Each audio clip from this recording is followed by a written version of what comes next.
Okay, now we are discussing TOEFL review exercise skills 1 until 7, ya kan? Kemarin yang TOEFL review exercise-nya belum dibahas, tapi udah dijadiin apa namanya homework. I gave you the homework. Okay, and now kita bahas from passage 1. Passage 1 ada Mason-Dixon line, but I'm sorry, yang ada di depan, yang ada di screen itu it's a bit different from the book. So let's focus on the books. Saya pakai ininya aja, apa namanya, passage-nya aja. Karena pertanyaannya berbeda. Okay, so start from number 1. The best title. Nah, the best title for this passage would be A, B, C, D.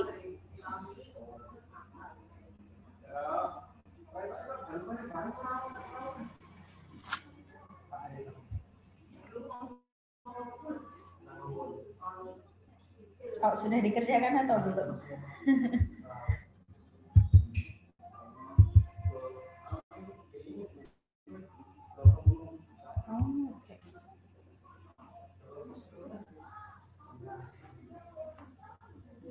Okay, let me just give the answer ya.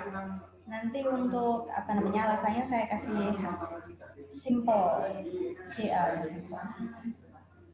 Ya, not really detail, tapi saya jelaskan sedikit why the answer this way gitu. Tapi nanti kalau misalnya masih ada yang bingung, feel free to ask. So for number 1, itu the best title-nya yang Delta, the history of the Mason-Dixon line. Because we know di passage 1 itu di paragraf pertama ini Mason-Dixon line is often considered bla bla bla bla bla. Jadi dia menjelaskan bahwa apa itu Mason-Dixon line, and demarcation between the north and the south. Lalu yang paragraf kedua, Mason-Dixon line was established as a result dispute.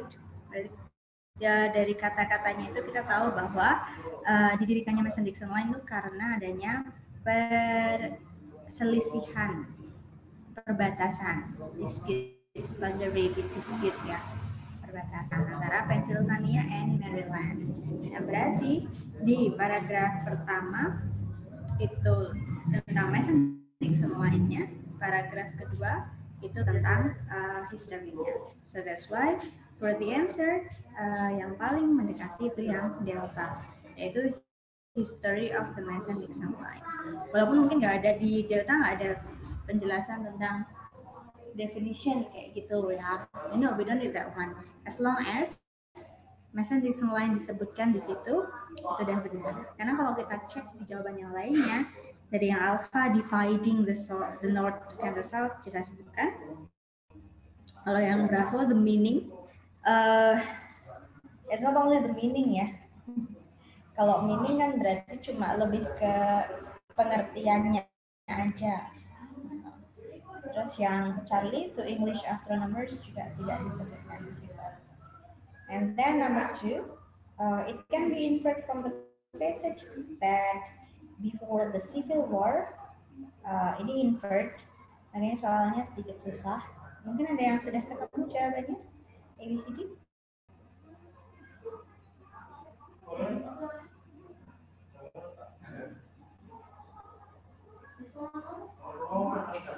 Belum?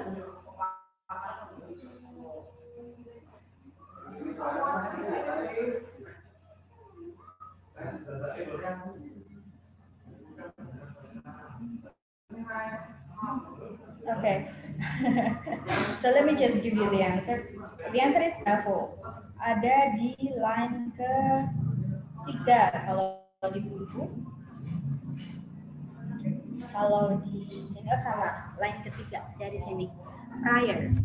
Ya. Kan kalau di kalimat kedua hanya menjelaskan it is in reality the boundary that separates the state of Pennsylvania from Maryland and parts of West Virginia. penekanan lagi ya bahwa si Mason-Dixon itu pokoknya memisahkan antara Pennsylvania dan Maryland dan parts of West Virginia. Nah, yang di sini dijelaskan prior to the Civil War, sebelum perang saudara, Civil War apa? Ya teman lah. Prior to the Civil War, the southern boundary of Pennsylvania. Berarti kan, let me just try to give this one. The southern boundary of Pennsylvania. Jadi perbatasannya ini ada di sebelah selatannya Pennsylvania. So I can draw like this. It's the boundary. Ya kan? Nah di sini si Pennsylvania.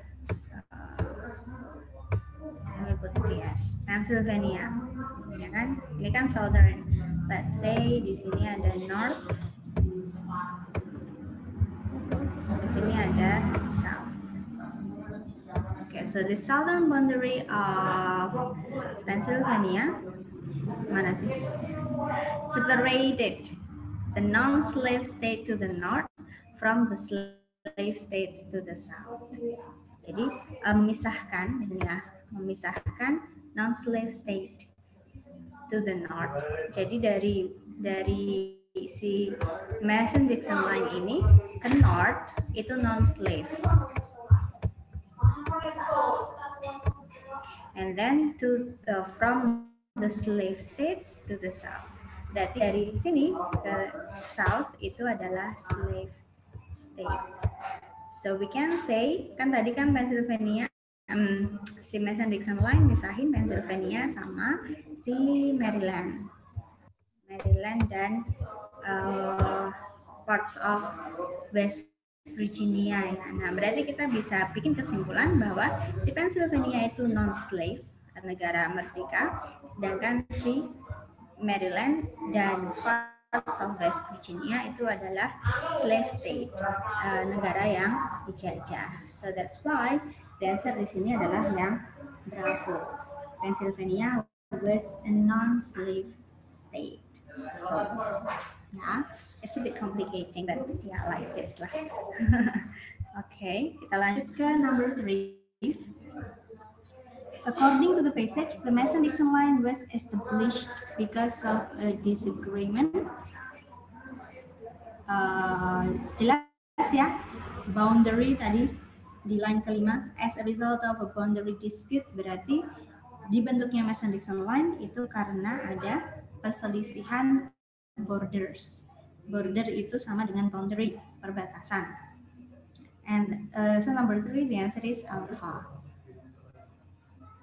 Number 4, the passage states all of the following about Mason and Dixon except that. Kita berarti ini yang unstated detailed question ya. Unstated detailed question. Kita cari yang salah.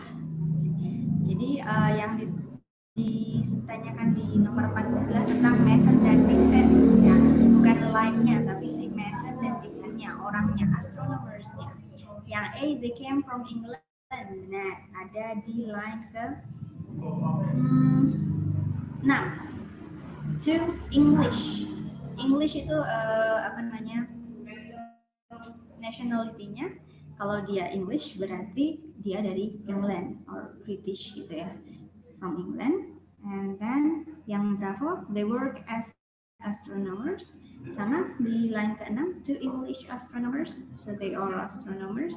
Yang Charlie, they caused the boundary dispute between Pennsylvania and Maryland. Nah, ini yang salah. Karena mereka bukan yang menyebabkan perselisihan perbatasan, tapi mereka yang menyatukan atau memecahkan masalahnya dengan cara membuat border itu tadi. So the answer is Charlie. Tapi kalau belum yakin, we can check yang Delta. They surveyed the area of the boundary between Pennsylvania and Maryland. Yes, ada di line ke-7. Charles Mason and Jeremiah Dixon were called in to survey the area. Jadi mereka sebelum bikin perbatasan ya, survei dulu. Mana ya? Itu for number 4. Lalu yang number 5, the passage indicates that the Mason Dixon line was identified with ada di line ke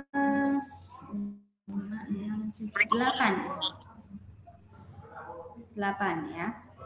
And the boundary was marked with stones. Remember, stones di sini menggunakan S. Berarti bebatuan. So it's not one stone. Jadi di pilihannya, you can see there, yang A pieces of rock, yang B fences. Fence itu apa namanya? Pagar. Ya. Yang C a stone wall, and yang delta a border crossing. Nah, pilihannya kan bisa A, bisa C, a stone wall atau pieces of rock. Tapi karena dijelaskan ini marknya with stones, bebatuan, berarti kita nggak bisa pilih yang stone wall ya, bukan satu, tapi banyak batunya. So pieces of rock, pecahan-pecahan batu. Rock sama stone itu artinya sama batu kalau dalam bahasa Indonesia. Tapi kalau dalam bahasa Inggris, stones itu countable, ya, jadi dia batu kecil-kecil dan bisa dihitung, makanya bisa pakai S. Tapi kalau rock itu uncountable, jadi dia dianggapnya batu satu besar gitu. Nah, makanya ini dikasih pieces, batuan gitu. Jadi kecil-kecil. So that's why ini sama dengan stones gitu ya. And then number 6, the paragraph following the passage most probably discusses. Following ya, kita lihat di kalimat terakhir. The survey was completed in 1767 and the boundary was marked with stones, many of which remain to this day. Jadi bicara tentang boundary-nya yang sampai sekarang masih ada. So perhaps nantinya ketika dibuat paragraf baru, di situ akan membahas tentang the Mason-Dixon line today. Berapa? Number 6. Okay. Lanjut ya. Number. Passage 2.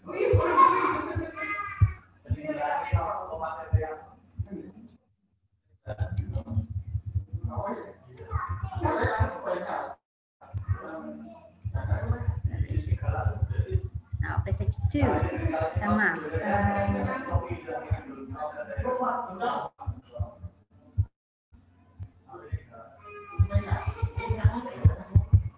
Passage-nya sama, manic depression.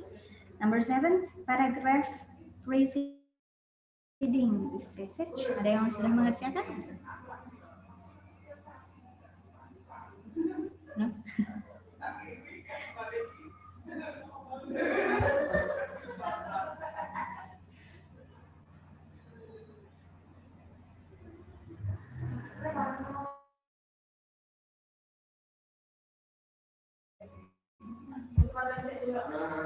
Oke, kalau gitu kita bahas. Paragraph preceding. Oh, sorry, the connection is unstable.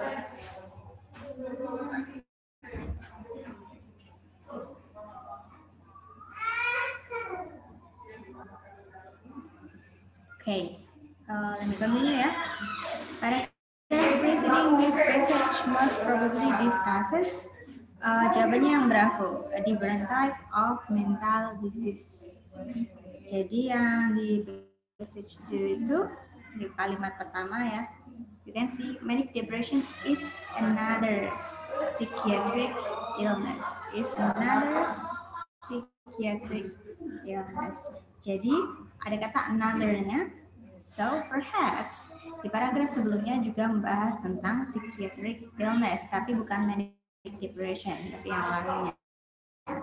So that's why the answer is a different type of mental disease. Number 8, the topic of this passage is, topiknya. Nah, kalau yang paragraf sebelumnya kemungkinan membahas tentang psychiatric illness yang lainnya. Kalau yang di paragraf ini jelas dia membahas tentang manic depression. Okay, nah, which one? Yang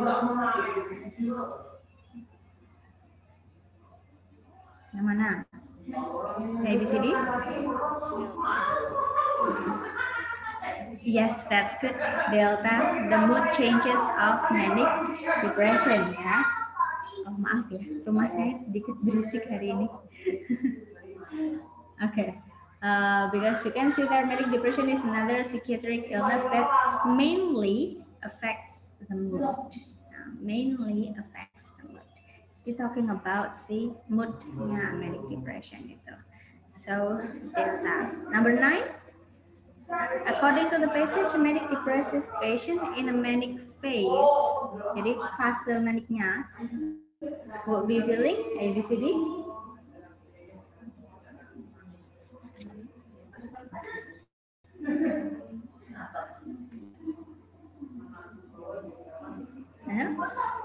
The answer is alpha, highly emotional. Jadi ada di line ke mana ya?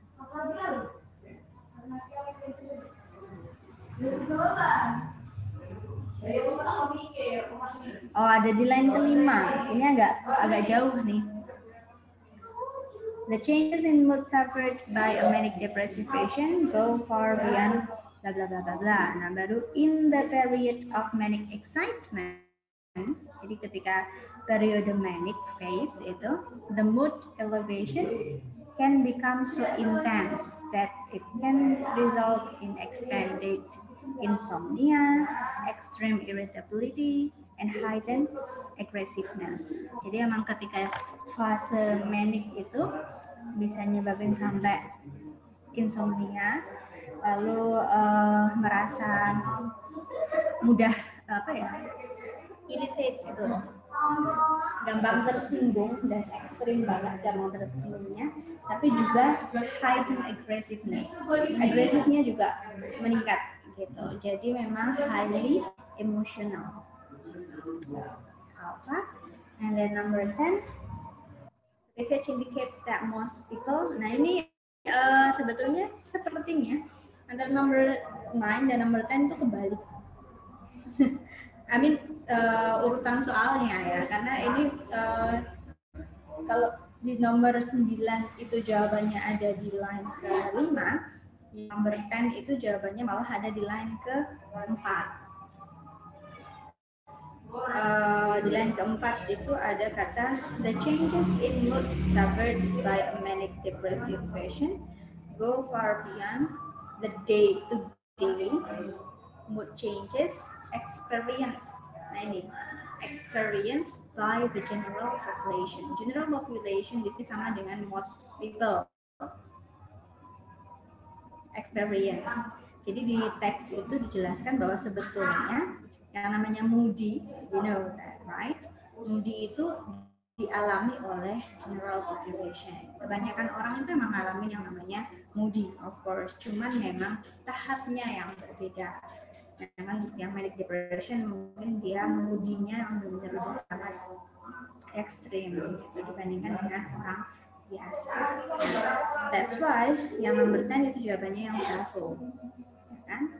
Jadi most people itu juga experience occasional shifts in mood. Jadi mereka juga, bukan mereka, kita juga kadang-kadang merasakan yang namanya perubahan mood. Dari yang senang, tahu-tahu sebel, atau marah kayak gitu, atau sedih, that's moody.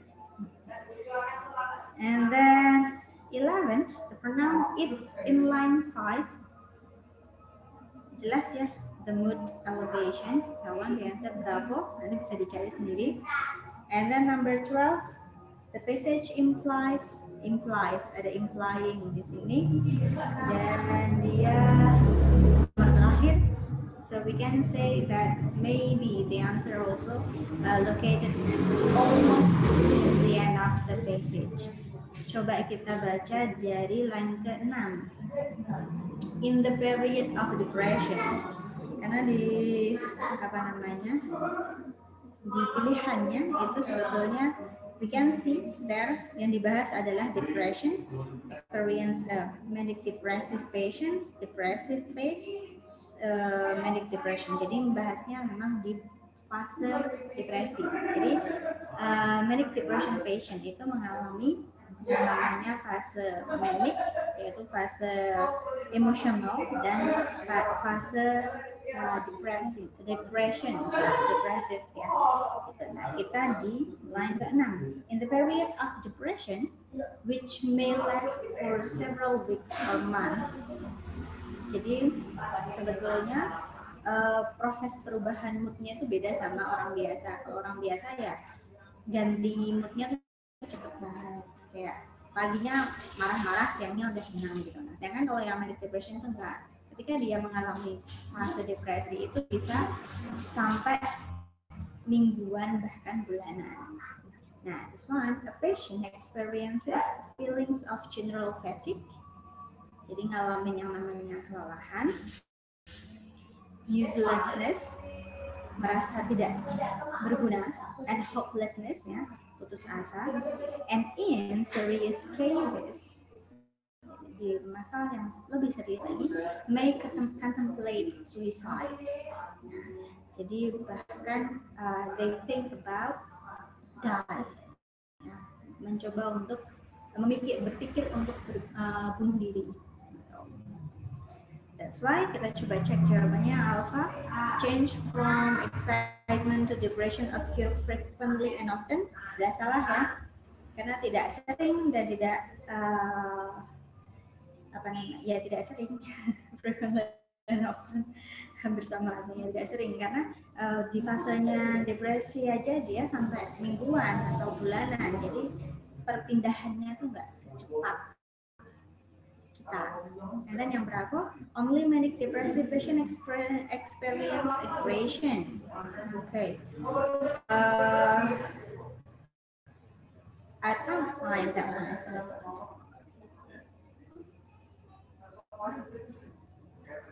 Oh, yang tadi ya, di line kelima tadi. Tapi sebelumnya di line keempat kita tahu bahwa mood changes itu not only manic depressive patients, tapi semua orang sebetulnya mengalami yang namanya mood. And then yang Charlie, the depressive phase of this disease can be more harmful than the manic phase. Jadi ketika fase depresif itu lebih berbahaya daripada fase manic, and yes, that's the answer. Itu ada di kalimat terakhir, may contemplate suicide, ya, karena memikirkan tentang bunuh diri. So I think that's more harmful. Sedangkan yang delta, careful with delta, mungkin Charlie dan delta ada mirip-mirip, tapi yang delta itu ada kata inevitable. Itu artinya tidak dapat dihindari. Jadi seolah-olah pasien yang mengalami manic depression itu selalu suicide, selalu melakukan bunuh diri. Padahal no, karena di penekanan tadi ada in serious cases, hanya masalah yang serius aja, yang sampai benar-benar orang mau bunuh diri. Tapi nggak semua pasien itu mengalami yang namanya fase memikirkan tentang bunuh diri. Gitu. So yang pertama the answer is Charlie. And then the last one.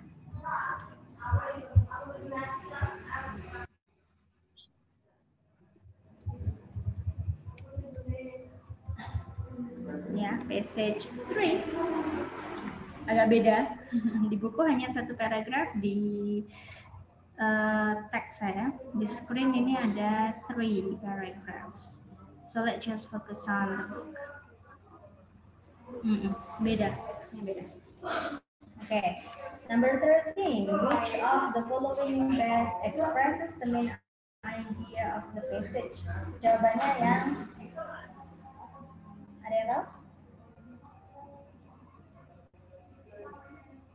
Nah, jawabannya bravo.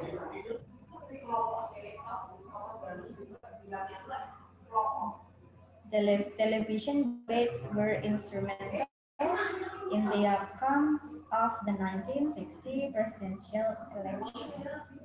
Nah, jadi di kalimat pertama, unlike earlier campaigns, jadi sudah disebutkan tidak seperti kampanye-kampanye sebelumnya. Di tahun 1960 itu kampanyenya featured menggunakan politically innovative and highly influential series of televised debates. Jadi pertama kalinya di tahun 1960 yang namanya kampanye di sini menggunakan cara debate dan itu disiarkan di televisi. So, the answer is bravo. Ya. Bahasnya adalah tentang television debates-nya. Were instrumental in the outcome of the 1960 presidential election. Okay. 14. The passage implies that Kennedy kenapa Kennedy? Jawabannya yang bravo.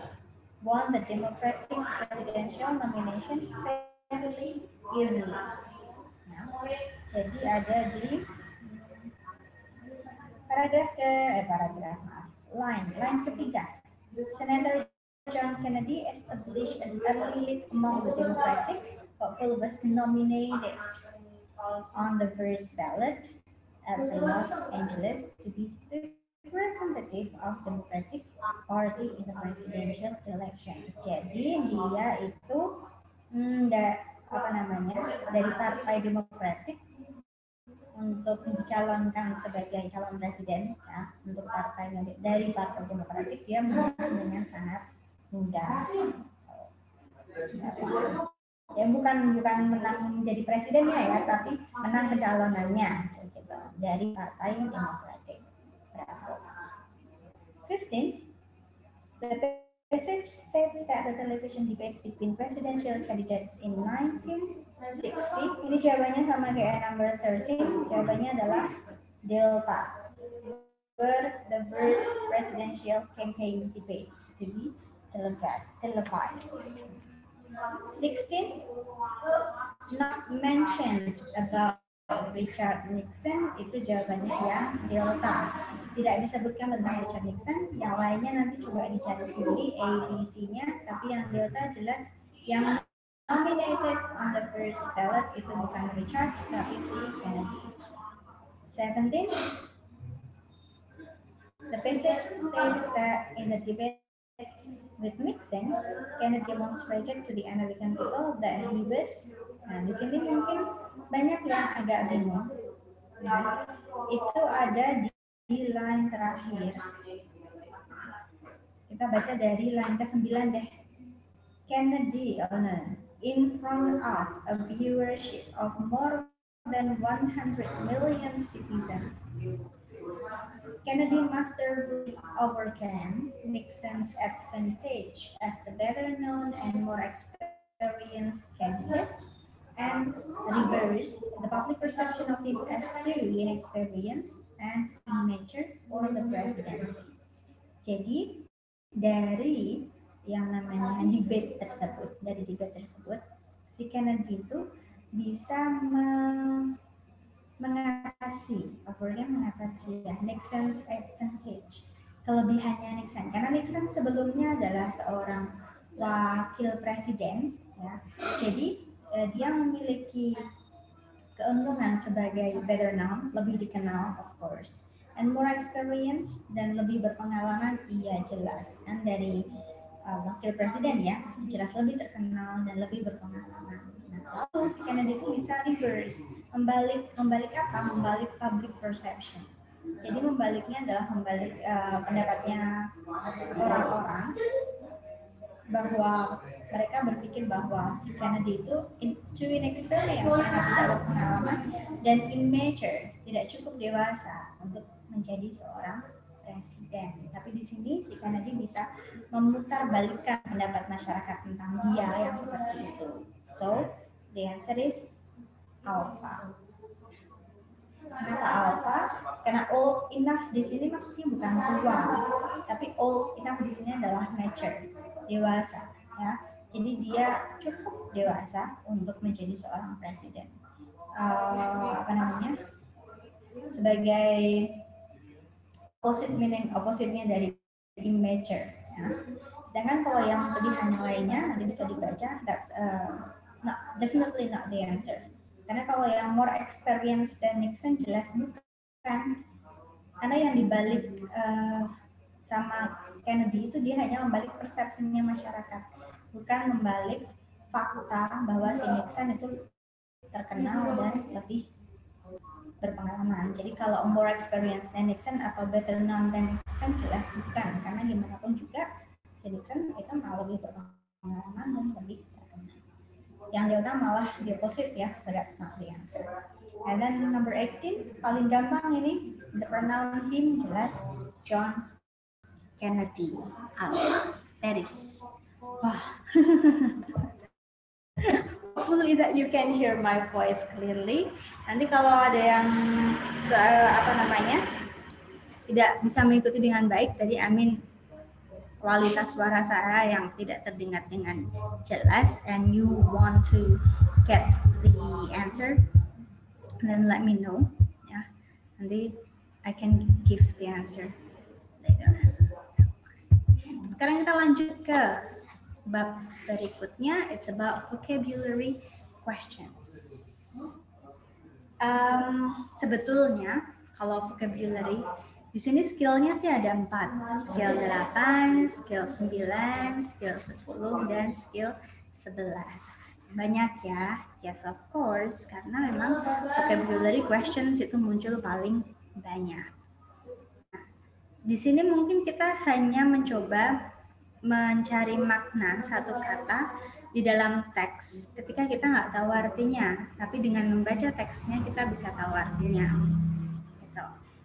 But the problem is, of course you still have the problem with vocabulary questions, itu ketika kalian pergi ke optionnya dan ternyata tidak paham makna dari kata yang ada di optionnya, then that will be a very big problem. Karena kalau yang nggak paham artinya di option, ya sudah, mau gimana lagi. So it means you lack of vocabularies. So your homework is memorize more about vocabularies. Gitu. Jadi di vocabulary question di sini saya tetap menekankan bahwa menambah kosakata untuk kepentingan ya sebetulnya nggak cuma untuk kepentingan vocabulary questions aja, tapi juga untuk kepentingan yang lainnya ya. Dan bukan untuk reading aja, for listening of course it will be very useful, structure too. Jadi ya your homework tetap harus dilakukan, memorize more for vocabulary ya. Yes. Yang nomor yes, Miss Ainur. Maaf, balik ke yang tadi nomor 18 tadi, timnya bukan Richard Nixon. Baik kan ada earphones.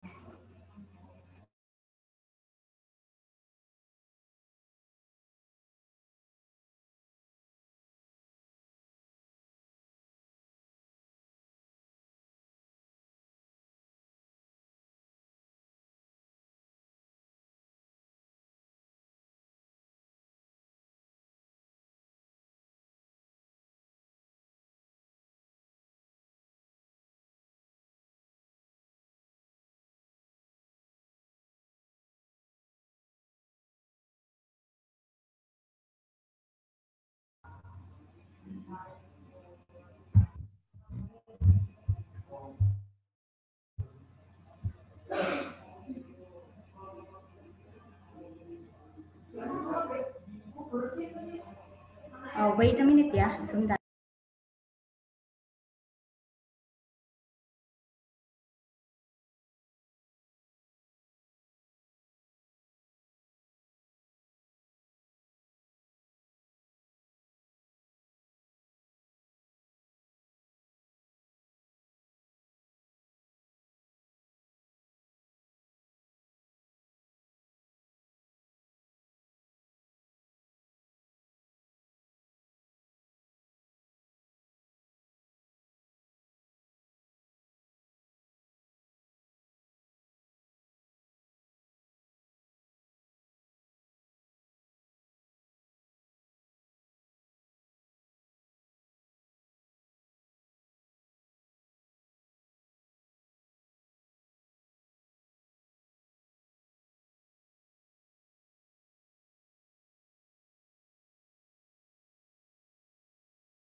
Cek.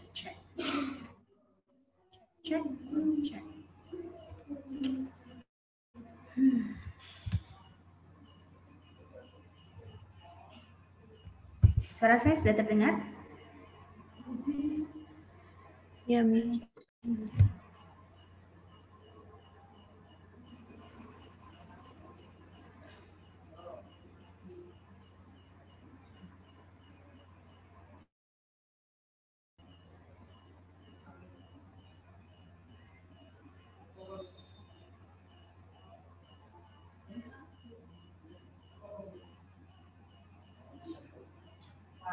Oke, sepertinya sudah ya. Miss Ainung tadi ada apa?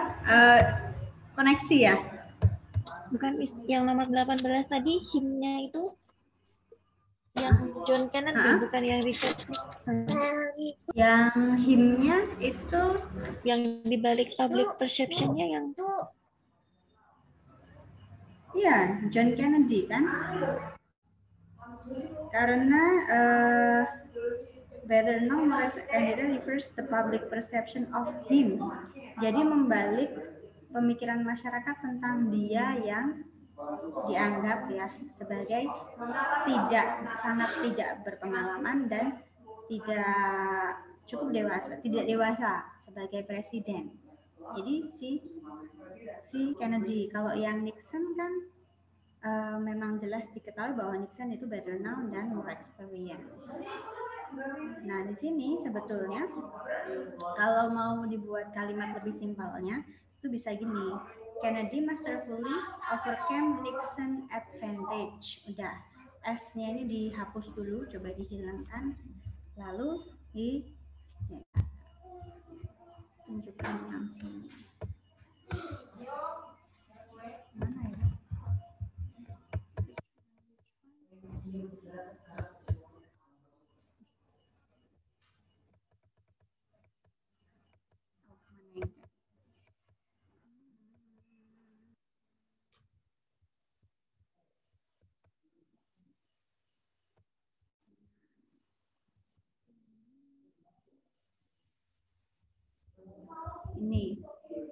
Ini kan S-nya itu maksudnya sebagai ya, Miss. Tadi saya ngertinya menjadi. Itu sebagai. Oh iya. Oh, Iya. Ya, sebagai. Ya. Oh, sudah berarti I don't need to explain more. Iya, Miss. Nah, Oke. jadi yang Thank you, Miss. ini emang kembalinya ke Kennedy. Oke. Gitu. Lanjut ya. Ini ternyata apa namanya? Masih unstable connection. Jadi total saya keluar sendiri. But it's okay. I just continue. Vocabulary questions. As I said before, kita memang di sini mencoba membahas bagaimana bisa menemukan arti dari kata-kata yang tidak kita ketahui yang ada di passage. Kan? Tapi apa namanya? Tetap ketika kita menemukan vocabulary yang ada di option di pilihan gandanya dan kita nggak tahu artinya, itu kita nggak bisa ngelakuin apa-apa. Kita nggak bisa nyari itu di passage, nggak mungkin ada, karena yang di option itu adalah apa namanya,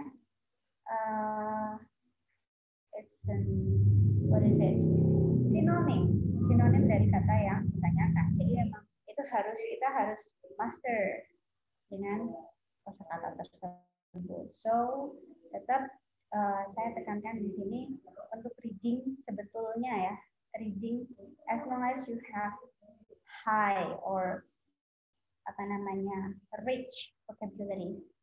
Yang penting vocabnya itu jalan, then you can answer the question easily. Actually that one.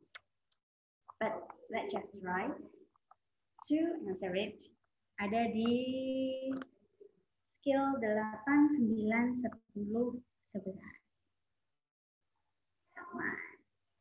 Banyak. Nanti juga di soal vocabulary-nya banyak. Di satu passage paling enggak ada 2 pertanyaan. What is it?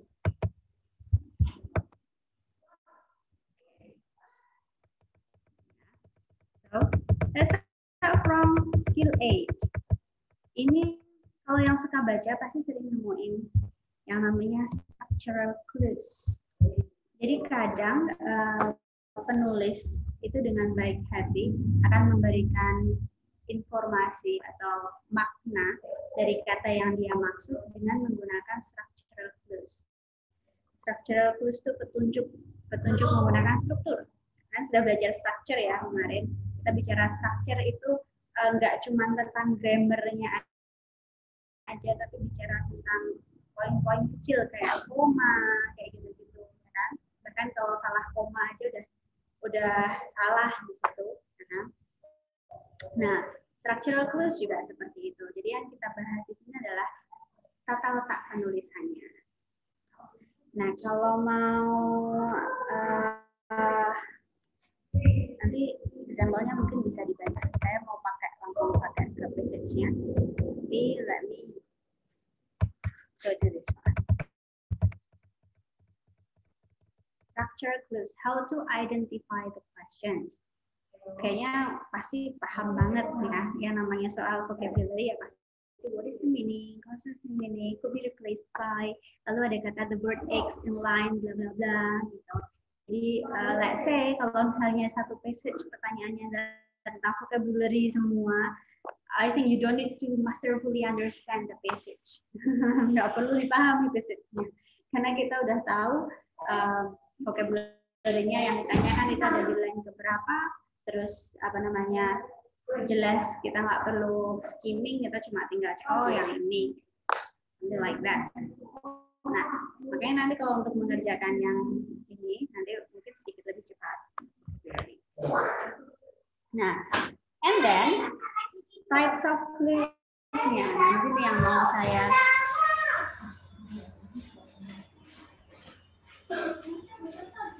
yang mau saya tekankan types-nya, tipe-tipenya. Jadi clues itu ada apa aja?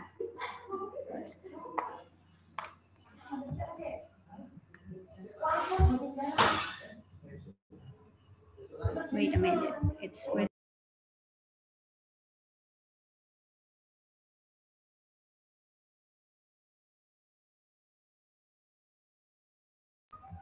Okay, continue. Types of clues-nya itu ada punctuation, restatement, and also example. Punctuation itu tanda baca, ya. Jadi ada koma, parenthesis itu kurung buka, kurung tutup. Lalu ada dash itu garis ya. Nah, kalau misalnya ditanyakan ada soal pertanyaan tentang vocabulary, misalnya the words boring gitu. Nah, setelah boring itu ada koma kayak gitu. Nah, mungkin setelah koma itu adalah definition dari kata boring. Atau ada parenthesis. Boring dalam kurung not interesting. Nah, berarti kan boring itu not interesting. Atau ada kata dash, ada tanda baca dash. Kalau dash ini sering digunakan sebetulnya. Terlebih lagi ketika kita baca buku atau novel atau sebangsanya dalam bahasa Indonesia pun penulis sering menggunakan dash sebagai definition of the words, of the unique words that they use gitu ya. Lalu ada restatement. Restatement ini yang paling kalau di passage-nya ada clue restatement ini yang paling gampang karena jelas dia menyebutkan pengertiannya, ada or, that is, in other words, etc. And then clues yang ketiga ada examples. Nah, be careful with examples. Ya. Kalau examples itu, let's say,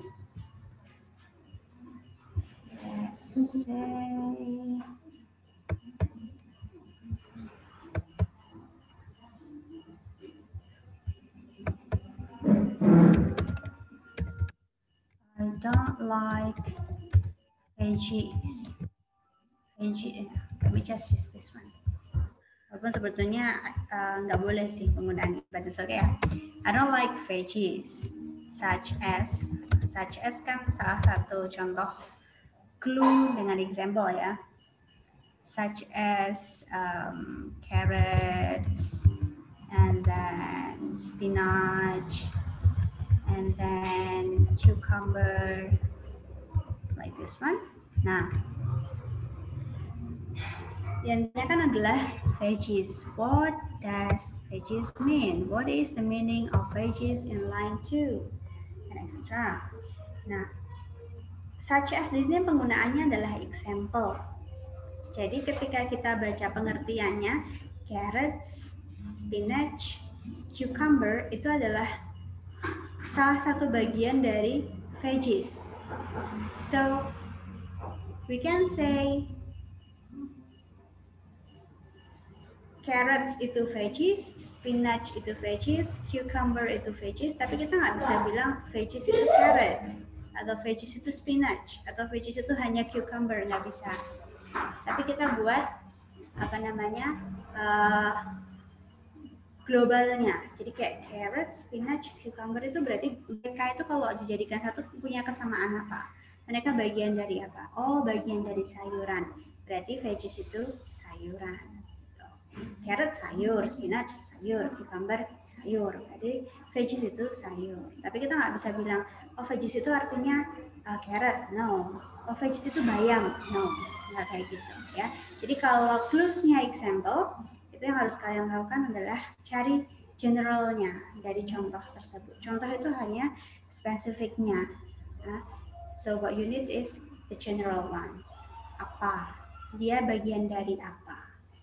Nah itu nanti dari types of clues ini punctuation, restatement, dan example itu ada semua di passage 1. Nanti kita bahas itu.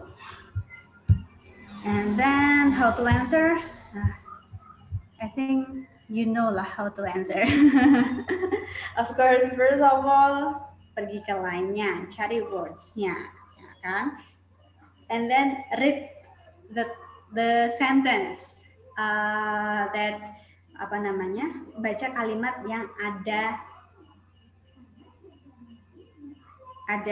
kata yang ditanyakan itu tadi.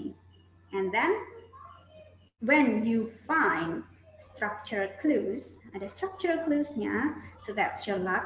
Berarti ya, you have to read that one. Karena itu adalah artinya.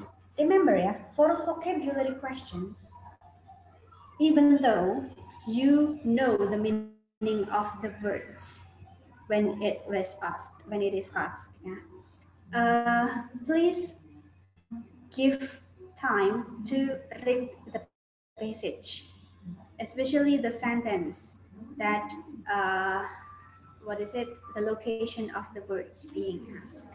Karena walaupun kita tahu artinya, ketika ditanyakan boring, boring tahu nih artinya membosankan, tidak menyenangkan, kayak gitu.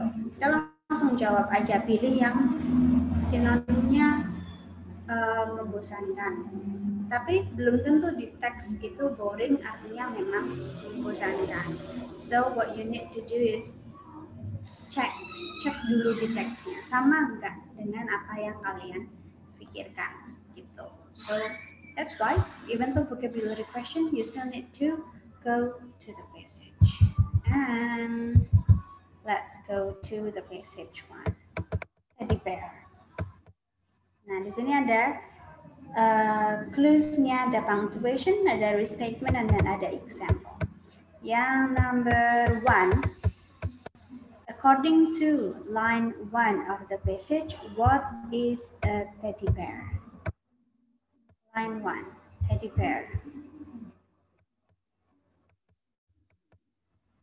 Teddy bear is a child's toy. Ada kata is, berarti di sini clues-nya adalah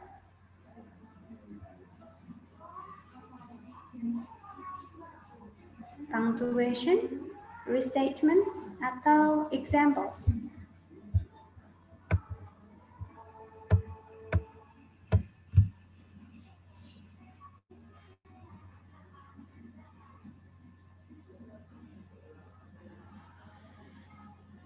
Mana? Is ya, ada kata is. Yes, Miss Edna? Delta. Okay.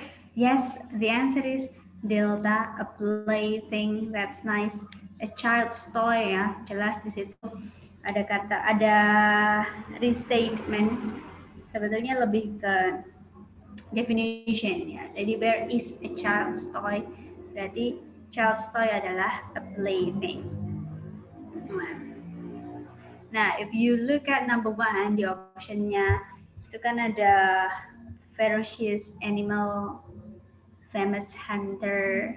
Mungkin president of the US udah biasa, we know the meaning. Tapi kalau ferocious apa ya? Nah, kalau nggak tahu artinya ya sudah, because you can't find the words in the passage, nggak ada di passage-nya. So you still need to improve ya your vocabulary. Ferocious is buas, wild animal. And then number 2 in line 4 times. Nah, kalau yang ini ada kata one of which. So I think it's example. Salah satunya adalah hunting. Berarti what is past times? Hunting.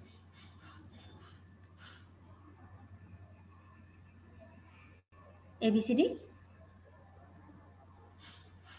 Bravo.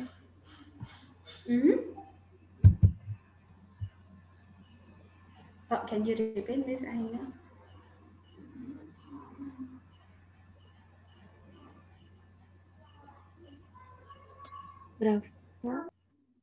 Bravo, previous jobs. Okay. Yang lainnya?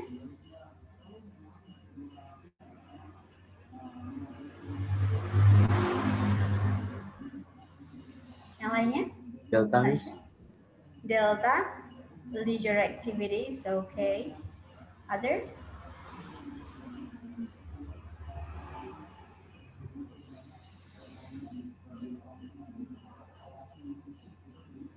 Okay, kita bahas ya.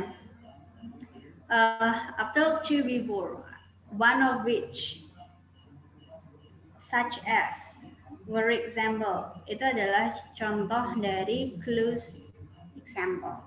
Contoh-contoh.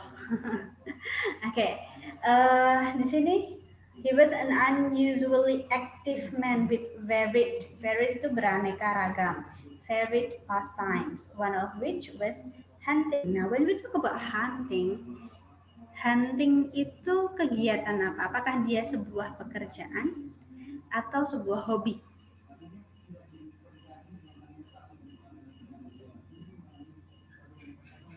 Hobi.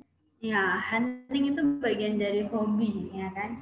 Dia bukan satu pekerjaan formal yang dilakukan memang untuk mencari uang, berkarya seperti itu. Nah, hunting itu biasanya dilakukan ketika memang ada waktu luang dan untuk bersenang-senang. That's a hobby.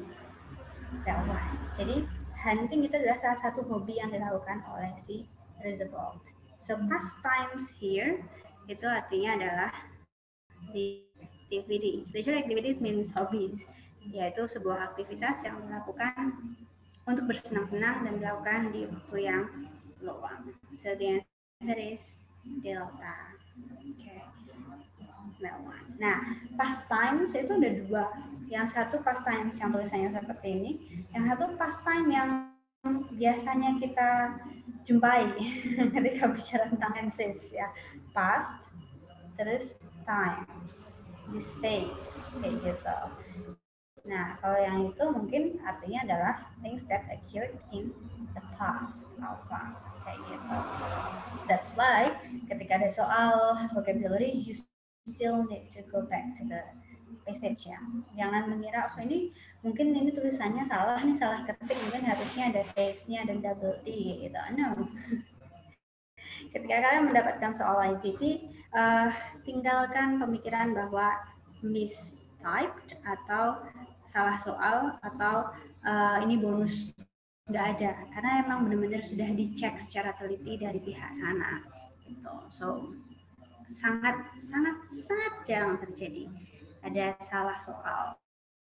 Okay, lanjut ya, number 3. The word extricated in line 8.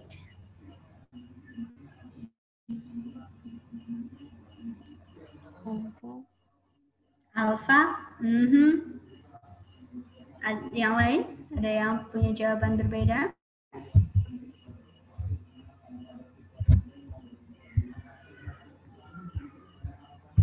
Okay, but yes, the answer is alpha.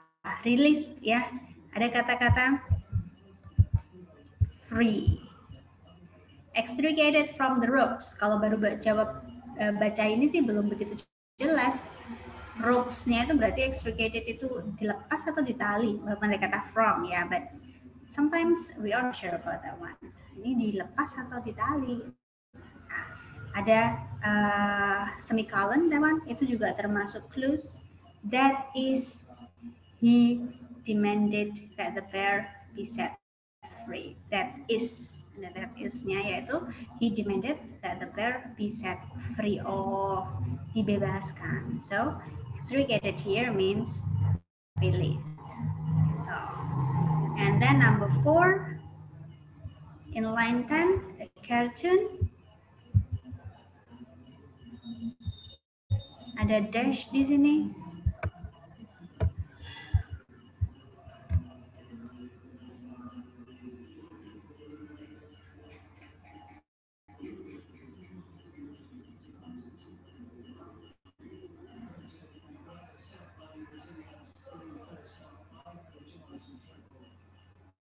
ABCD?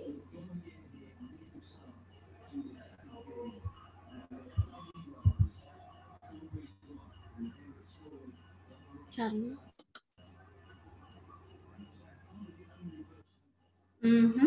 That's good. Yes, the answer is Charlie. A drawing with a message. Jelas disebut drawn, ya, berarti digambar. And then to make fun of this situation. Jadi dari gambar itu memang ada maksud terselubungnya, yaitu make fun of the situation. So drawing with a message. Okay, number 4 it's Charlie. It's nice, right? Untuk vocabulary.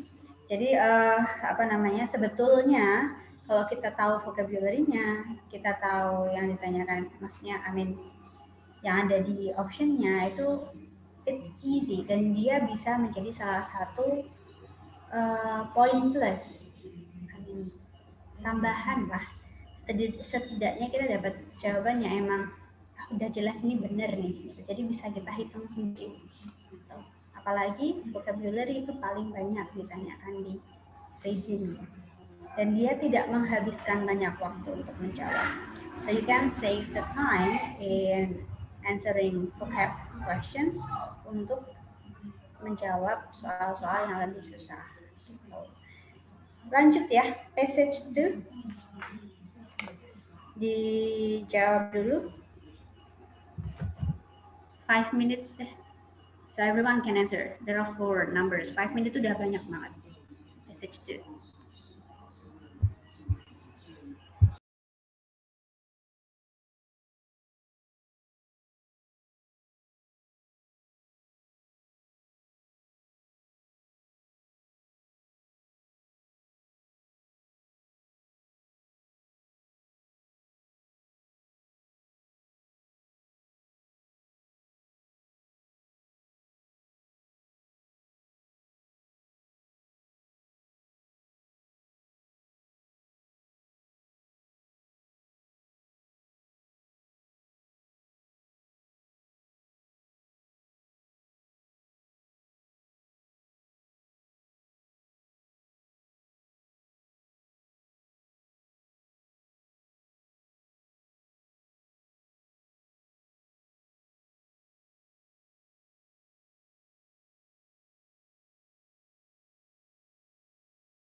Oke, done ya. Discuss ya. Number 5. Supernova in line 1 is which of the following? A, B, C, D?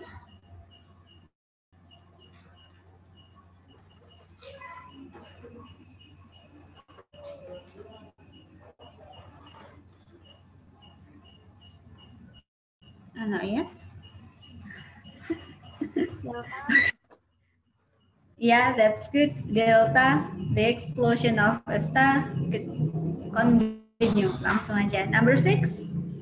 Magellan Cloud. A, B, C, D? Charlie. Okay, very nice. Charlie, galaxy near the Earth's galaxy. 7. Milky Way.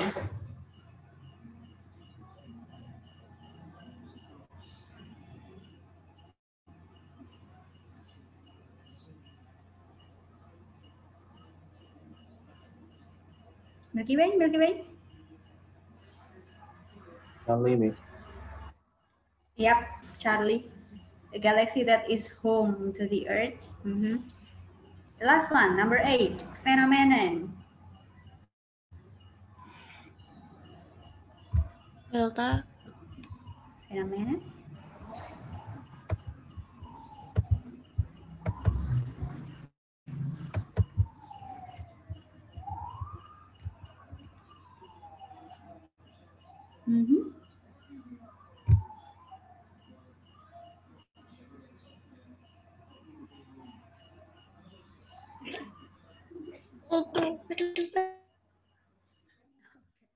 Sepertinya koneksi saya sedikit bermasalah. I can't hear your answer clearly.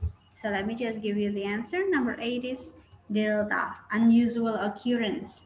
Be careful with common belief ya. Di sini emang ada kata-kata belief, tapi kan hanya many people believe. Dan common belief itu beda. Kalau common belief kan kepercayaan. Jadi when we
Oke, continue ya.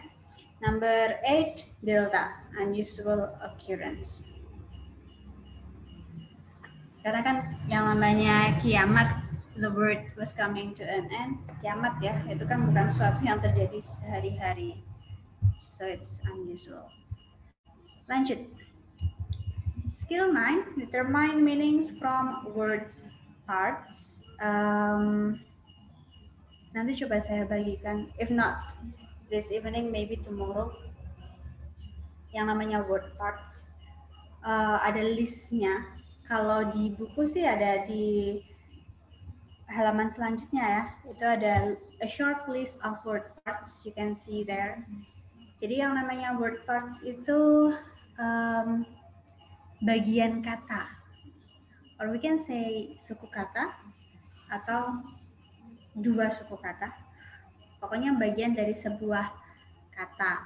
Nah, itu kita bisa menentukan maknanya dari word parts tersebut. If you are lucky enough, then you can get the word parts that you have memorized. But sometimes, karena listnya yang banyak, kalau yang di buku ini kan hanya beberapa. Let's say ada berapa ini? 1, 2, 3, 4, 5, 6, 7, 8, 16 ya, 16 word parts. Tapi sebetulnya masih ada banyak lagi. Kalau mau butuh list yang lebih banyak lagi, you can find in the in Google or from internet, dari mana aja pasti ada listnya yang lebih panjang, lebih banyak. Tapi kalau nanti yang saya bagikan itu lebih ke exercise aja, exercise dari word parts. Nah, kalau apa namanya, dengan banyaknya listnya, maybe memorizing it's a bit apa ya, too much, terlalu banyak untuk menghafalkan word parts segitu banyaknya gitu. Dan belum tentu yang kita hafalkan pun ditanyakan. Tapi kalau misalnya mau menghafalkan sih ya it's okay. Tapi kalau untuk yang di skill 9 ini kita mencoba menjawab vocabulary question menggunakan cara word parts ini tanpa melihat ke konteksnya atau ke teksnya. Jadi sebetulnya keuntungannya ya bisa menghemat waktu, of course. Cuman yaitu kadang kan kita kan nggak bisa bawa listnya masuk ke dalam ya. Dan kita nggak tahu kalau kata yang ditanyakan itu ternyata ada bagian katanya yang memiliki makna tertentu. Sometimes we don't know about that one too. Jadi ya, yang skill 9 ini sebetulnya kalau untuk mau diterapkan ketika mengerjakan ITP, terlebih dengan soal yang begitu banyak, itu biasanya nggak terpakai. Jadi untuk saat ini kita ngerjainnya cepat aja untuk yang skill 9. Jadi langsung ke apa namanya, TOEFL exercise-nya aja, ke passage-nya. Ini ya listnya. Jadi kayak ketika satu kata itu ada kata-kata mall, oh mungkin artinya bad. Jadi kita cari yang apa namanya, meaningnya di optionnya itu yang berhubungan dengan bad, something like that. Let's use this one instead.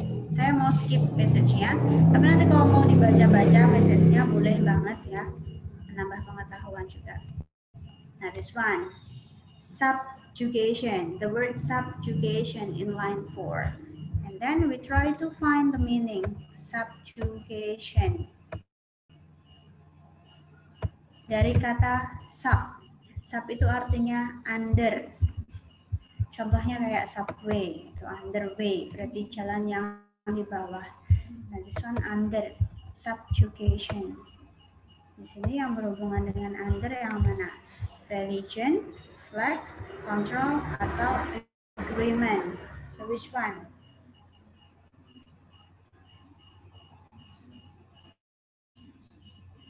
Kalau religion, flag itu bendera, nggak ada hubungannya sama under. Control itu ya control ya, Indonesia. And then agreement, persetujuan. Yang berhubungan dengan under,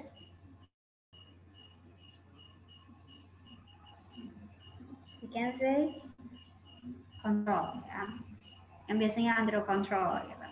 Jadi mengontrol itu kan biasanya apa namanya ditangani oleh seseorang and something like that. So subjugation under tadi sub itu artinya control, something like that. And then in line 2, number 2, in line 5, decades. Kalau ini kita tahu ya, decades ya, dekade. Dekade itu 10. From dec. Dec itu artinya 10. Berarti jawabannya 10-year periods. Nanti otak. And then number 3, terrain. Terrain dari kata tear. Tear itu artinya earth. Oh, berarti berhubungan dengan tanah. Jawabannya yang A, land. Karena land itu kan tanah. Kalau population ya memang sih sesuatu yang hidup di atas earth, tapi kan not specific, sorry. So the answer is land. Number 4, spectacular dari kata spec. Spec itu see, berarti berhubungan dengan penglihatan. Oh, so the answer is bravo, visually exciting. Untuk di optionnya yang belum tahu artinya ya, bisa dibuka kamusnya. Jadi ketika kalian menemukan kosakata yang susah, open your dictionary ketika latihan. Jadi biar nambah kosakatanya. And then number 5, feared. Dari kata fear, turn. Berarti jawabannya number 5 itu C, Charlie. Kayak gitu sebetulnya. It's really easy, right? Kalau memang ada di list word parts yang kita hafalkan. But the problem, kadang kita kan kayak yang tadi nomor 4, spectacular. Kita kan tahu maknanya spectacular, tapi siapa yang menyangka spec itu artinya dari C, ya kan? So it's a bit complicating actually, but karena ada di sini ya, let me just explain it shortly. Number 6, dominance over dari dom. Oh no, domin. Domin itu master. Berarti jawabannya yang Charlie, authority over. Kalau dispute, perselisihan. Authority, wewenang. Domin, master, ya, wewenang. And then 7, three-parted, ada 3. 3 itu 3, divided into 3. And then number 8, judiciary dari judge. Artinya judge. Judge itu adalah legal system. Saya jawab sendiri, oke ya. Number 9, counteract dari kontra, against.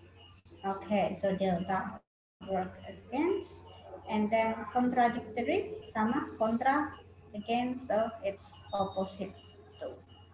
Begitu. Oke. Tapi nanti soal I'm not sure sih, karena saya biasanya ketika mengerjakan soal ITP untuk vocabulary saya nggak pernah menggunakan word parts because I can't memorize them. Lebih susah menghafalkan bagian kata tertentu daripada katanya. Jadi I prefer memorize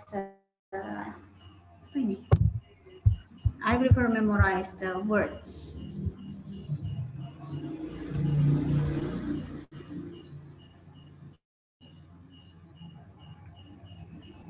Oh boleh nih, nanti saya bagikan jawabannya di chat ya, di grup ya. Nanti ketika kelasnya selesai. Okay. And you can please let me know yang mau dikasih jawaban ulang yang mana, mau yang skill mana aja, and I will give it to you later. Next, kita ke skill 10. Kita skip skill 9, nanti pelajari lagi atau dihafalkan kalau mau menghafalkan. But okay, tabel exercise 9. Let me give it to you later. This one. This is my favorite. Why? Karena of course ketika ditanyakan soal vocabulary, oh wait, sepertinya koneksi saya unstable again.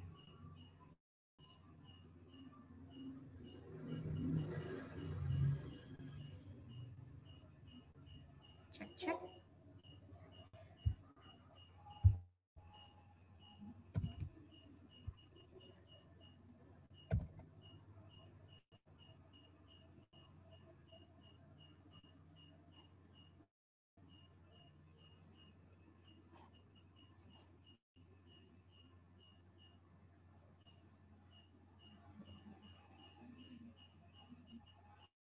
Lanjut ya. Okay. Use context to determine meanings of difficult words. Yang ini yang sebetulnya lebih useful daripada skill 9 tadi. Difficult words, of course, it will be asked. It will be asked in the vocabulary question. Pasti mereka akan memakai kosakata yang sulit, yang kita jarang pakai di kehidupan sehari-hari, di conversation, daily conversation, ya, tapi ditanyakan di situ maksudnya apa. Nah, don't worry because we know yang namanya vocab itu banyak, bahkan bahasa Indonesia pun kadang kita masih nggak paham makna dari satu kata atau beberapa kata, apalagi ini bahasa asing, ya kan, yang memang tidak kita gunakan dalam sehari-hari. Nah, ketika kita tidak mengetahui makna tersebut, kita bisa lihat dari teksnya, konteksnya. Jadi that's why tadi saya sebutkan ketika soal vocabulary, mau semepet apapun waktunya, pastikan kalian membaca sentence yang terdapat kata tersebut. Karena dengan membaca, kita jadi lebih paham maknanya. Sering kan ketika kita nggak paham makna dari satu kata, tapi ketika kata tersebut diletakkan dalam satu kalimat dan kita baca, kita bisa mengira-ngira, oh berarti maksudnya ini. Nah, this one. Ini yang mau kita bahas di skill 10. Jadi hampir mirip sih sama yang di skill 8 tadi. Cuman kalau di skill 8 kan ada jelas-jelas tertulis clue-nya, structure clues-nya, kan? Tapi kalau yang di skill 10 itu nggak ada clue-nya. Kita ya hanya mencoba mencari makna dari kata tersebut dengan membaca kalimat yang ada words-nya itu tadi, gitu. Kalau example-nya yang ada di buku aja, ini different example-nya. Not familiar with that one. Example. A line in the passage, blah blah blah, the barges headed across the lake. Itu ada di garis bawah ya, barges dan lake. Intinya kan adalah barge. What is a barge? Oke. Nah, karena di sini di kalimatnya itu headed itu menuju ya, mengarah, headed across the lake. What is it? Melintasi lake, danau. Jadi yang berjalan di atas air. Danau kan air, ya kan? Nah, berarti di pilihannya ini transportation semua nih. Ada a train, a plane, bicycle, dan boat. Berarti yang berhubungan dengan air. Mungkin jawabannya adalah boat. Gitu. Barges itu boat. That one ya. Jadi memang kita tetap bisa mencari makna dari satu kata yang ditanyakan di passage dengan membaca kalimat tersebut. Oke, gitu. Untuk how to answer ya, as usual, find the word and then read the sentence carefully. Look for the clues. When you get it, then find the meaning in the options A, B, C, D. Kita ke passage 1 di sini. The black widow is the most dangerous spider living in the US. And blah blah blah. Look at number 1. In line 2 di tempat saya in line 3. In line 2, the word widow means. Nah, be careful with this one. Kadang kita menemukan kata yang ditanyakan itu nggak cuman di line yang disebutkan. Kalau yang di nomor 1 kan yang disebutkan line 2, ya, di line yang kedua. Sedangkan kalau kata widow itu ada banyak, line 1 ada, line 2 ada, line 4 ada, 5 ada, dan sebagainya. Tapi karena yang ditanyakan adalah line 2, so yang perlu dibaca adalah line 2. Dia ada di line 2. This one. Berarti dari sini ya. The black widow got its name because the female has been known to kill the male after mating and as a result becomes a widow. Oh. Jadi dinamai black widow itu karena female-nya itu selalu diketahui female-nya membunuh male ya, pasangannya ya after mating. Jadi hasilnya dia menjadi widow. Oke. Jadi setiap habis mating, female-nya malah bunuh male-nya. So you know, kalau kejadiannya kayak gitu kan habis mating ya. So we can say kalau di bahasa Indonesia mungkin artinya widow itu adalah janda. Oke. But kalau yang di nomor 1 ini answer-nya ABCD.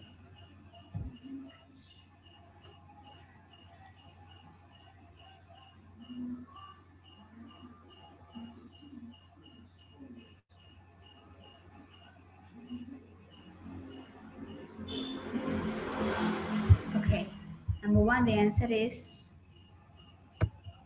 delta. A female whose mate has died, ya kan? Widow. Jadi setiap habis berpasangan si perempuannya bunuh betinanya bunuh jantan. Berarti female betina yang mate-nya pasangannya died. Walaupun died-nya ya dibunuh sendiri sih. Number 2.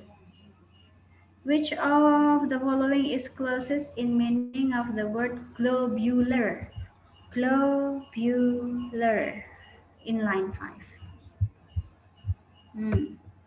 A shiny globular body. Remember, kalau kayak gini, noun-nya kan ini, kata bendanya ya, body. Globular di sini adalah adjective, shiny pun adjective. Jadi kayak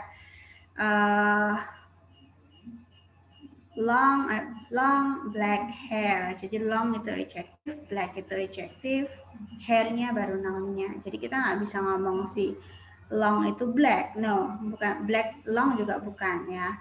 So shiny dan globular di sini dua makna yang berbeda. So that's why be careful with the option. Nah, pengertiannya adalah ini. Ini sebetulnya ada structural clues-nya, ini ada koma.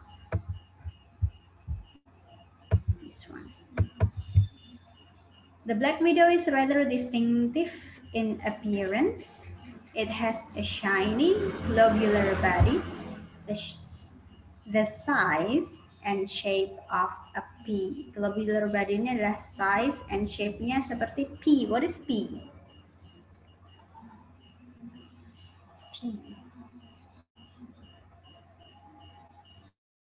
Pea?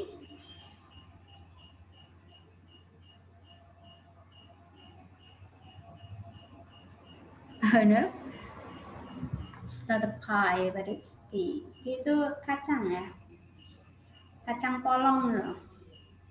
Itu berarti bentuknya seperti apa? Kacang polong itu bentuknya bulat.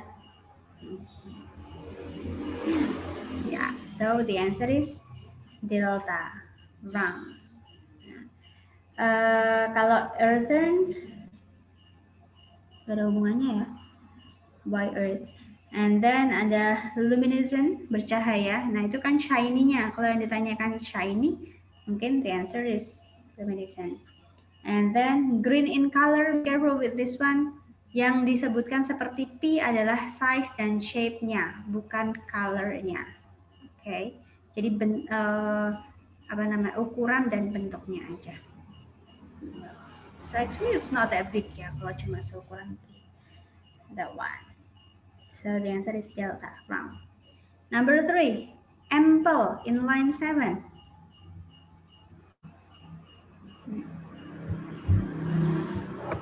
More ample, so it's an adjective. Then the male. Lalu ada koma. Ini juga structural clues nih. Roughly 4 times larger on the average. Roughly itu kira-kira kasar gitu. Kurang lebih. Roughly 4 times larger on the average. 4 kali lebih besar daripada ukuran rata-rata. Berarti ample adalah ABCD.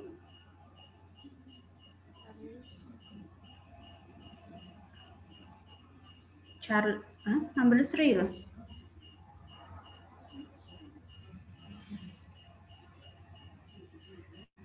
Charlie or Bravo?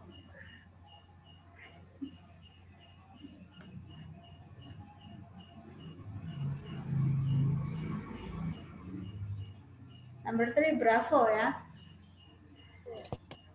Ya, Bravo. Large in size. Ukurannya lebih besar. More ample itu lebih besar. Karena pengertiannya adalah roughly 4 times larger. Jadi 4 kali lebih besar. So large in size. And then number 4, mortal.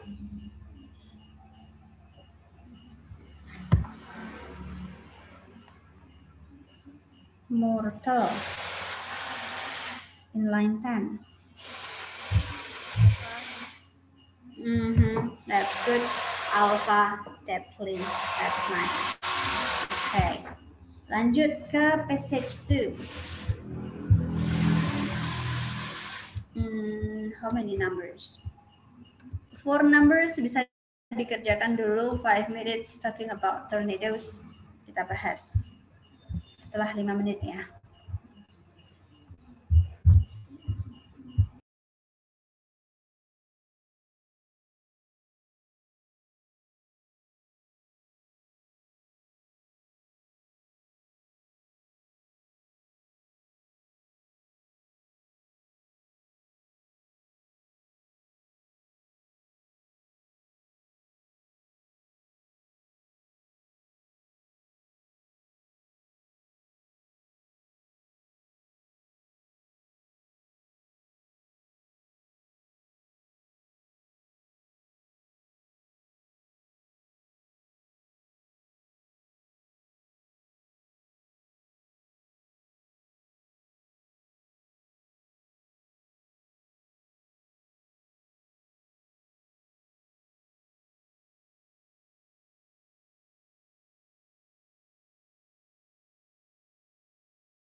Okay, discuss ya. Passage 2. Tornadoes. Number 5. The word discern in line 2 is closest in meaning to which of the following? A, B, C, D.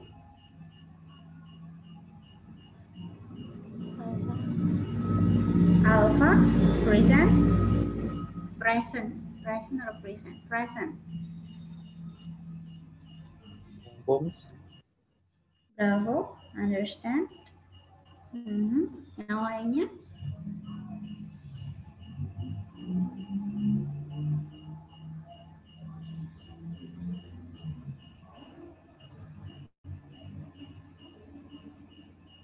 Okay, you can check this one. Di line kedua ya. Discern. Nah, kita emang jarang nih pakai kata ini.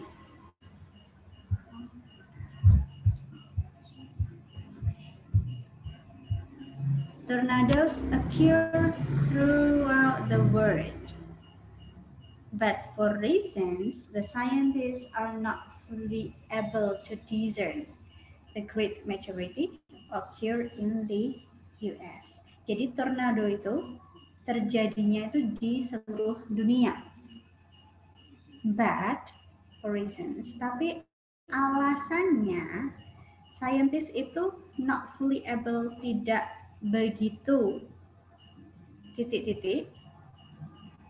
The great majority occur in the US. Kenapa sebagian besar terjadinya itu di US? Jadi kalau dikomplitkan lagi ya, tornado itu terjadinya di dunia, tapi saintis tuh enggak. Ini kok terjadinya paling banyak ada di US. Enggak apa berarti? Enggak.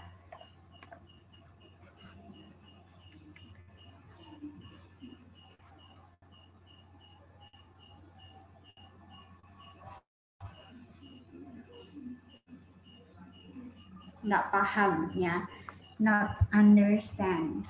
Jadi alasannya kenapa tuh nggak tahu.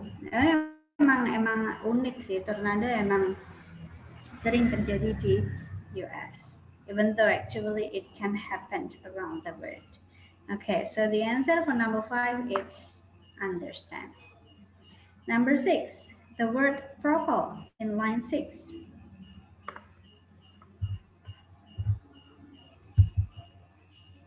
A, B, C, D.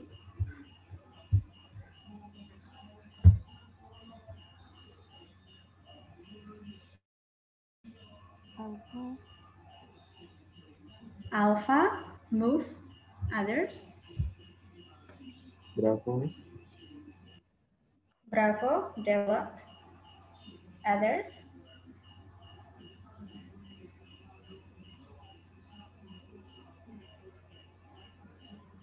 Okay, kita baca ya. In general, a tornado cuts a path of a few hundred yards and lasts less than an hour. And then an average tornado might propel itself at a speed of 15 or 20 miles per hour and therefore cover a distance of 20 or so miles. Actually di sini ada kata speed, kecepatan, sekitar 15 sampai 20 miles per hour-nya. Dalam 1 jam itu bisa 15 sampai 20 miles. Nah, makanya bisa sampai sejauh 20 atau beberapa miles kayak gitu. Jadi talking about speed actually. So propel di sini adalah move, yang bergerak kan, bergerak dengan kecepatan. Kalau develop itu tumbuh. But we talk about tornado di sini. Mungkin ada pusarannya semakin besar mungkin ya, dikiranya begitu. But because there is speed here, jadi yang dimaksud di sini adalah move, kecepatan. Gitu. And then number 7, devastating in line 7. how. Di sini di line ke 9. ABCD, devastating.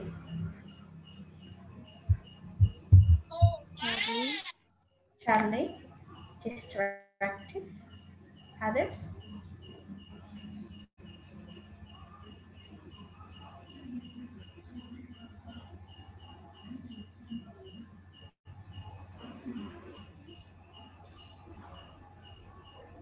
No, not sure.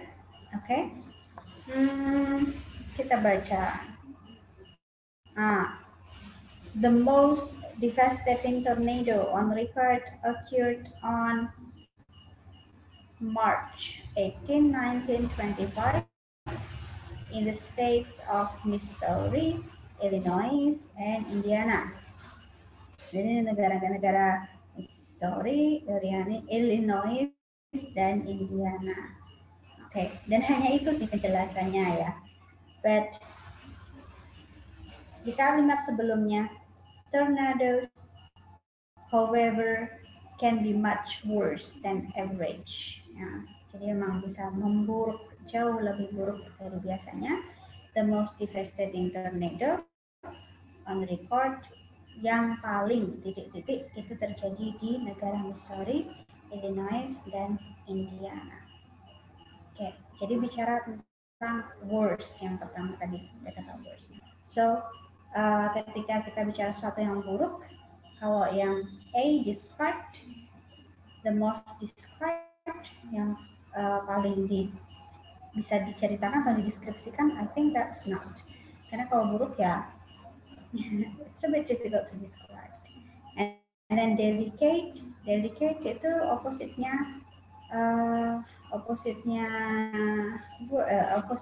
apa ya? Delicate itu lembut artinya. Yeah, so I think it's also not. Karena tadi bicara tentang words. Yang C, destructive. What is it? Destructive itu what is it in Indonesia? Merusak, nah ya, merusak. Yang paling merusak. Oh, mungkin cocok kan karena words tadi. Lalu determined, I think determined is also no. So the answer is yes, Charlie. Yeah, the most destructive is adalah the most devastating.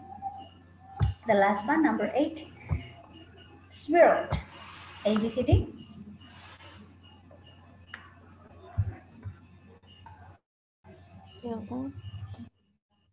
Delta. Yep, that's nice. The answer is delta because you can see here bicara tentang winds-nya at the center ya of the storm. Jadi angin yang ada di dalam stormnya. So we know storm dari tornado itu kan berputar seperti itu. And then ada swirl around. Ada kata-kata around-nya.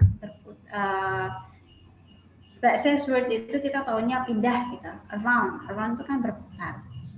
So swirl around, it's swirl berarti juga artinya berputar. Atau circle, again, just delta.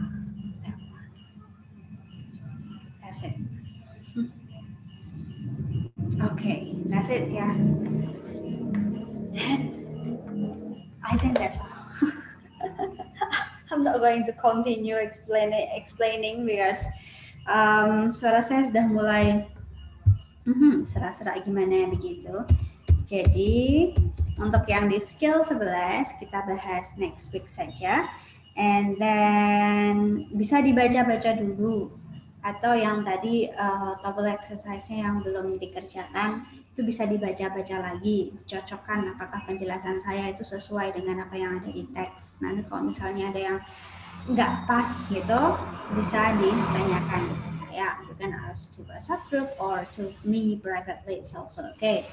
Lalu yang di skill 11 ini, itu opposite-nya dari skill 10 sebetulnya. Kalau skill 11 itu difficult words, Oh ya, skill 10 itu difficult words, kalau skill 11 itu yang simple words. Tapi penjelasan lebih detailnya, let me explain next week. And let's have a rest for today. Untuk jawaban dari skill 9 tadi, I will type it ya di chat di WhatsApp group. Jadi nanti tadi yang tertinggal atau memang suara saya tadi mungkin putus-putus, then I can give you the correct answer for exercise 9. Okay, so everyone, I think that's all for today. Thank you very much for joining the class. I'm sorry karena hari ini juga terjadi unstable connection, tapi sepertinya jauh lebih mending daripada minggu kemarin karena cuma keluar sebentar, but everything still going well. Kalau dibandingkan yang kemarin ya, semoga minggu depan jauh lebih stabil lagi. That one. That's it for today. Thank you very much. See you next week, everyone. Good night. Thank you, Miss. Thank you, Miss. Mm-hmm.